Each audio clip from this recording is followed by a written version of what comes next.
నమస్తే, welcome to Telugu బావులు TV. Maharashtra, Jharkhand ఎన్నికల ఫలితాలు వెలువడిన నేపథ్యంలో మహారాష్ట్రలో మాత్రం బీజేపీ దూసుకెళ్తున్న పరిస్థితి. సో ఇదే ట్రెండ్స్ కొనసాగితే మహారాష్ట్రలో మాత్రం బీజేపీ మరోసారి అక్కడ ప్రభుత్వాన్ని ఏర్పాటు చేసే దిశగా ముందుకెళ్లే అవకాశం ఉంది. ఇటు వయనాడ్లో మాత్రం ప్రియాంక గాంధీ ముందుకెళ్తున్న పరిస్థితి. సో ఇదే విషయం మీద మనతో మాట్లాడడానికి అసలు ట్రెండ్స్ ఎట్లా ఉండే అవకాశం ఉంది, ఏంటి మధ్యాహ్నానికి ఎటువంటి ఫలితాలు వెలువడే అవకాశం ఉంది. So Pawan Kalyan, AP deputy CM Pawan Kalyan మహారాష్ట్రలో ప్రచారం చేసిన చోట్ల బీజేపీ స్ట్రైక్ రేట్లో ఉన్న పరిస్థితి. సో ఇదే అంశం మీద మనతో మాట్లాడడానికి పొలిటికల్ అనలిస్ట్, ఉన్నత విద్యా మండలి మాజీ చైర్మన్ ప్రొఫెసర్ డాక్టర్ పాపిరెడ్డి గారు ఫోన్ లైన్లో ఉన్నారు. వారితో మాట్లాడే ప్రయత్నం చేద్దాం. సార్ నమస్కారం. సార్ నమస్కారం అండి. సార్, బీజేపీ ఫలితాలు ఇవాళ మహారాష్ట్రలో, జార్ఖండ్లో, అదేవిధంగా ఓవరాల్గా ఎట్లా ఉండే అవకాశం ఉంది, ఏంటి అసలు మీ అనాలిసిస్ ఏంటి? మహారాష్ట్రలో బీజేపీ కూటమి ఘన విజయం, మామూలు విజయం కాదు, ఘన విజయం సాధిస్తున్నది. ఓకే, అంటే రాజకీయంగా కాంగ్రెస్ మరొకసారి ఘోర పరాజయం. ఎందుకంటే మొన్న పార్లమెంట్ ఎన్నికలలో గణనీయమైన విజయం సాధించిన కాంగ్రెస్, శరద్ పవార్, శివసేన ఠాకరే గ్రూపు ఈ ఎమ్మెల్యే ఎలక్షన్స్ వచ్చే వరకు పూర్తిగా చతికిలబడ్డది, కింద పడ్డది. అంటే ఈ ఎలక్షన్స్ ద్వారా మనకు ఒక అర్థమైంది ఏంటంటే కాంగ్రెస్ పార్టీ భవిష్యత్తులో బీజేపీని ఓడించడం అనేది దాని నుంచి కాదు అనేది అర్థమైపోతుంది. ఓకే, దాదాపుగా ఈ మహారాష్ట్ర ఎలక్షన్స్ తో పూర్తిగా అక్కడ జార్ఖండ్ లో మాత్రం ఎంఐఎం గెలుస్తుంది. అది కూడా జార్ఖండ్ విజయం కూడా కాంగ్రెస్ విజయం కాదు, అది ఎంఐఎం అక్కడ ఉన్న ఒక ప్రాంతీయ పార్టీ యొక్క విజయం.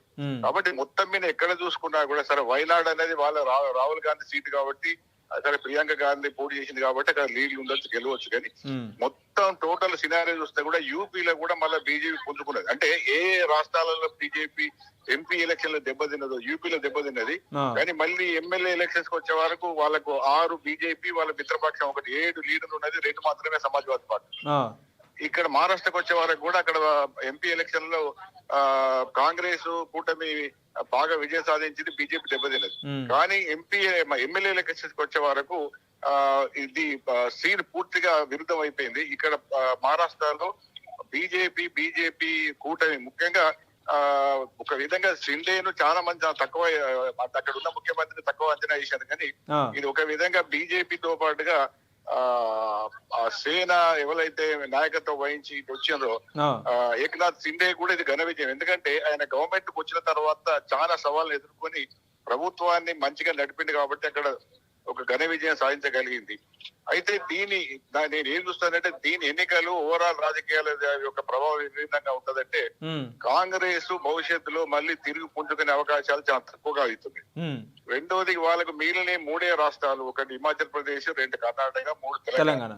కానీ మనం కర్ణాటక, తెలంగాణ రాష్ట్రాల పరిస్థితి చూస్తే కూడా వీటి యొక్క పరిపాలన తీరు కానీ, వీటి యొక్క ఏది పర్ఫార్మెన్స్ అంటే వీటి పనితీరు ఏది చూసినా కూడా చాలా పెద్ద వైఫల్యాలు కనబడుతున్నాయి. కాబట్టి రాబోయే కాలంలో అక్కడ కర్ణాటకలో గాని, ఇక్కడ తెలంగాణలో గాని ఎటువంటి పరిణామాలైనా సంభవించవచ్చు. ఈ 2 రాష్ట్రాలలో కూడా ప్రభుత్వాలు కూడా పడిపోయే అవకాశాలు కూడా కనబడుతున్నాయి. ఎందుకంటే అక్కడ కర్ణాటకలో నిలువుగా జీడిపోయింది శివకుమార్ వర్సెస్ సిద్ధరామయ్య. ఏ ఒక్క గ్రూప్ బీజేపీతో అలైన్ అయినా కూడా కాంగ్రెస్ ప్రభుత్వం పడిపోతుంది.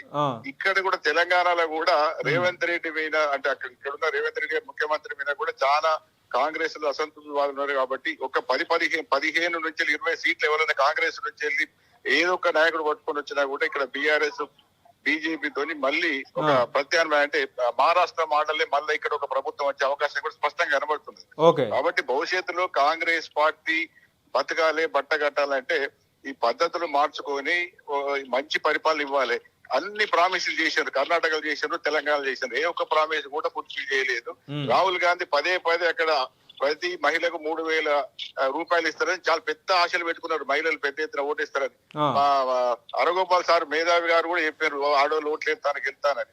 నాకు అప్పుడే అర్థమైంది ఇది ఎందుకంటే కాంగ్రెస్ ప్రామిసెస్ అనేది ఎవరు నమ్మతలేడు జనాలు. అది అయిపోయింది. కాబట్టి రాబోయే కాలంలో మాత్రం కాంగ్రెస్ కు ఒక పెద్ద సవాలు. అది పార్టీగా మనుగడ సాధించాలంటే మాత్రం అవి సమూలమైన మార్పులు చేసుకుంటే తప్ప అది బతకలేదు. కానీ ఇక్కడ ఒక విషయం మాట్లాడుకుంటే రాహుల్ గాంధీ గారు చెప్తున్నారు ఏంటంటే దేశవ్యాప్తంగా కూడా కులగణన జరగాలి చేపట్టాలని రాహుల్ గాంధీ చెప్తుంటే ఇటు కులగణనను ప్రజలు వ్యతిరేకిస్తున్నారు అని చెప్పేసి ఒక చర్చ నడుస్తుంది. ఇప్పుడు మహారాష్ట్రలో కులగణన అని రాహుల్ గాంధీ ప్రామిస్ చేస్తే బీజేపీ కులగణనకు వ్యతిరేకం అని చెప్పేసి మోడీ కూడా వేరే రకమైన ప్రామిస్ చేసినారు. ఏం చెప్తారు సార్, కులగణనను ప్రజలు పట్టించుకోవట్లేదంటారా? ఒకటి కులగణన అన్నది ఇప్పుడు కొత్తగా అంశమేం కాదు. దాదాపుగా దేశంలో కులాల వారిగా ఎంత సంఖ్య ఉన్నదన్నది ఇప్పుడు అందరికి తెలుసు. ఉదాహరణకు మన తెలంగాణ రాష్ట్రం లేదా ఆంధ్ర రాష్ట్రం తీసుకోండి. ఇక్కడ ఏ కులాల వారిగా ఎస్సీ ఎస్టీలు ఎంత ఉన్నారు, బీసీలు ఎంత ఉన్నారు, బీసీలలో కూడా ఏ కులాల ఎంత ఉన్నది, ఓసీలలో కూడా అదర్ ఫార్వర్డ్ కాస్ట్లలో కూడా ఏ కమ్యూనిటీ ఏ కులం కూడా ఎంత ఉన్నది దాదాపుగా తెలుసు. కాకపోతే అఫీషియల్ గా లెక్కలు గిత్త అని చెప్పడం అనేది జరగలేదు, కానీ అన్ని కులాలు ఎంత అన్నది తెలుసు. అయితే ఇప్పుడు కొత్తగా కుల జనన చేసిన తర్వాత ఏం సాధిస్తారు, పర్పస్ ఏంది? ఇప్పుడు సామాజిక న్యాయం అంటే ఇప్పుడు రిజర్వేషన్ ఒకవేళ నీకు నిజంగానే దాని దామాషా అంటే కులాల దామాషాగా చేయగలుగుతారా? పార్లమెంటు ఎమ్మెల్యే సీట్లు ఆ విధంగా ఇవ్వగలుగుతారా? రాజ్యాంగాన్ని మార్చగలుగుతారా? Supreme court judgement తీసివేయగలుగుతారా? ఇవన్నీ ఏం చెప్పకుండా కేవలం కులగణన అంటే ఇప్పుడు మన తెలంగాణలో చూడాలంటే బీసీ కులగణన పెడితే బీసీలే చాలా తీవ్రంగా వ్యతిరేకించారు. మన ఎన్యూమరేటర్స్ అంటే ఎవరైతే జనాభా సేకరణ కోసం లేరు వాళ్లకు సరి అయిన కోఆపరేషన్ ఇవ్వలేదు, చాలా వ్యతిరేకంగా మాట్లాడారు. మా ఇండ్లకు రావద్దని కూడా కొన్ని ఏరియాలో చెప్పడం జరిగింది. కాబట్టి ఈ కులగణన అనేది ఒక బ్రహ్మ అస్త్రంగా వాళ్ళు కాంగ్రెస్ భావించింది. కానీ ఎందుకంటే ఇవాళ కులాల కన్నా ఇవన్నిటికన్నా కూడా అందరికి ఉద్యోగాలు కావాలి, ధరలు తక్కువ కావాలి, ఒక మంచి జీవన విధానం ఎదురు కావాలి. ఇప్పుడు గవర్నమెంట్ ఉద్యోగాలే లేవు, కులగణన చేసి రిజర్వేషన్ ఎక్కడ పెడతాం? ఉన్న ఉద్యోగాలు నిలడం లేదు, కొత్త ఉద్యోగాలు రావడం లేదు. గవర్నమెంట్ సెక్టర్ గవర్నమెంట్ ఉద్యోగాలు రోజు రోజు తగ్గిపోతున్నాయి. కులగణన చేసి రిజర్వేషన్ పెంచితే ఎక్కడ వస్తున్నాయి ఉద్యోగాలు? ఎక్కడ వస్తున్నాయి? ఎక్కడ రావాలి ఉద్యోగాలు?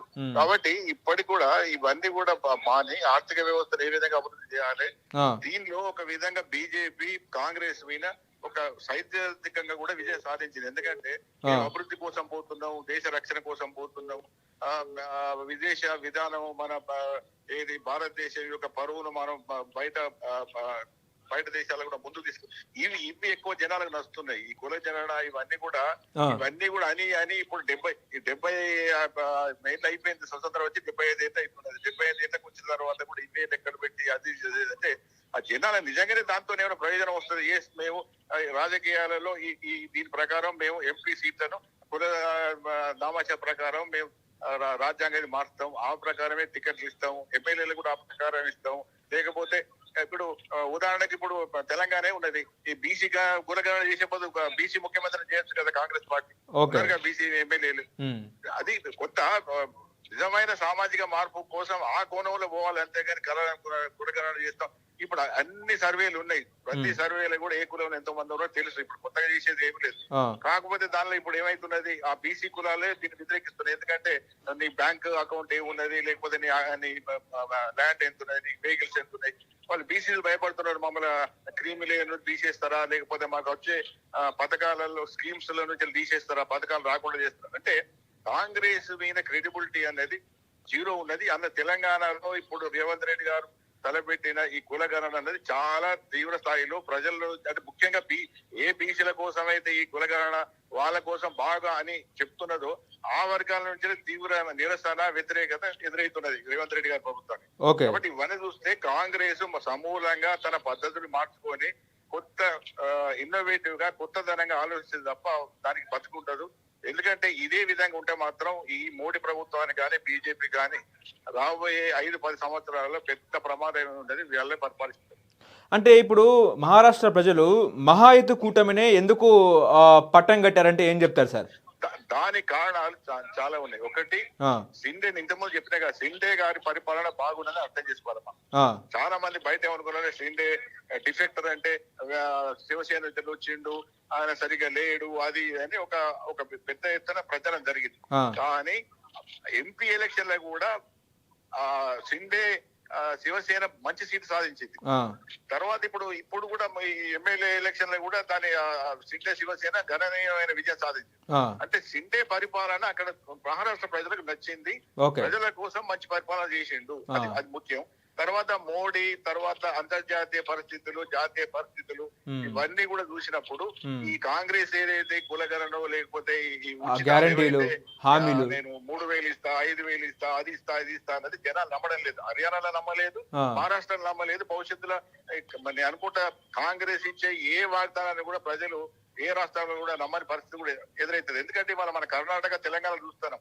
తెలంగాణలో కూడా 6 వాగ్దానాలలో ఏ ఒక్క వాగ్దానం కూడా కాంగ్రెస్ సరిగ్గా అమలు చేయలేదు, చేస్తుందన్న నమ్మకం కూడా ప్రజలకు లేదు. కాబట్టి ఇవన్నీ జరుగుతున్నాయి. మహావికాస్ అఘాడి కూటమిని ప్రజలు ఎందుకు నమ్మలేదు? ఇక్కడ రేవంత్ రెడ్డి చేసిన ప్రామిసెస్ అక్కడ చేశారు. మేము ఇక్కడ తెలంగాణలో 6 గ్యారంటీలు అమలు చేస్తున్నాము, అదేవిధంగా ముస్లిం రిజర్వేషన్ కూడా పెంచుతామని చెప్పి మహారాష్ట్రలో చెప్పినారు. అయినా కూటమిని ఎందుకు నమ్మలేదంటారు? కాంగ్రెస్ కూటమిని నమ్మకపోవడానికి రేవంత్ రెడ్డి గారు యొక్క పనితీరు గాని, ఇక్కడ వాళ్ళ యొక్క క్రెడిబిలిటీ, వాళ్ళ మీద నమ్మకం గాని, వాళ్ళ యొక్క మిగతా అంశాలు గాని తెలంగాణ మహారాష్ట్రకు బార్డర్ నాందేడ్ నుంచి మొదలు పెడితే చాలా ప్రాంతం, విదర్భ, మరాఠవాడ ప్రాంతాలన్నీ కూడా తెలంగాణకు ఆనుకొని ఉంటాయి. నిజామాబాద్, మెదక్, ఆదిలాబాదు, ఇవన్నీ కూడా మనకు తెలుసు. తెలంగాణ ప్రభుత్వము, తెలంగాణ రేవంత్ రెడ్డి గారి ప్రభుత్వం ఎంత గొప్పగా స్కీములు అమలు చేస్తున్నది కాంగ్రెస్ అనేది వాళ్ళకి అక్కడ కూడా తెలుసు. కాబట్టి అక్కడిక్కడ మనకు సంబంధాలు ఉంటాయి కాబట్టి వాళ్ళు నమ్మలేదు. రేవంత్ రెడ్డి గారు పోయి ఏ ప్రచారం చేసినా కూడా పెద్దగా నమ్మే పరిస్థితి లేరు. ఈవెన్ ఇక్కడ కూడా, ఈవెన్ రాబోయే కాలంలో కూడా తెలంగాణలో కూడా రేవంత్ రెడ్డి గారు ప్రచారం చేసినా కూడా ఒక్క ఓటు కూడా పడే పరిస్థితి కనబడతలేదు. ఎందుకంటే ఏవైతే వాగ్దానాలు చేసి అధికారానికి వచ్చిండ్రో ఏ ఒక్క వాగ్దానం కూడా వాళ్ళు అమలు చేసే పరిస్థితి లేరు, చేస్తామన్న సిద్ధచూతి లేదు.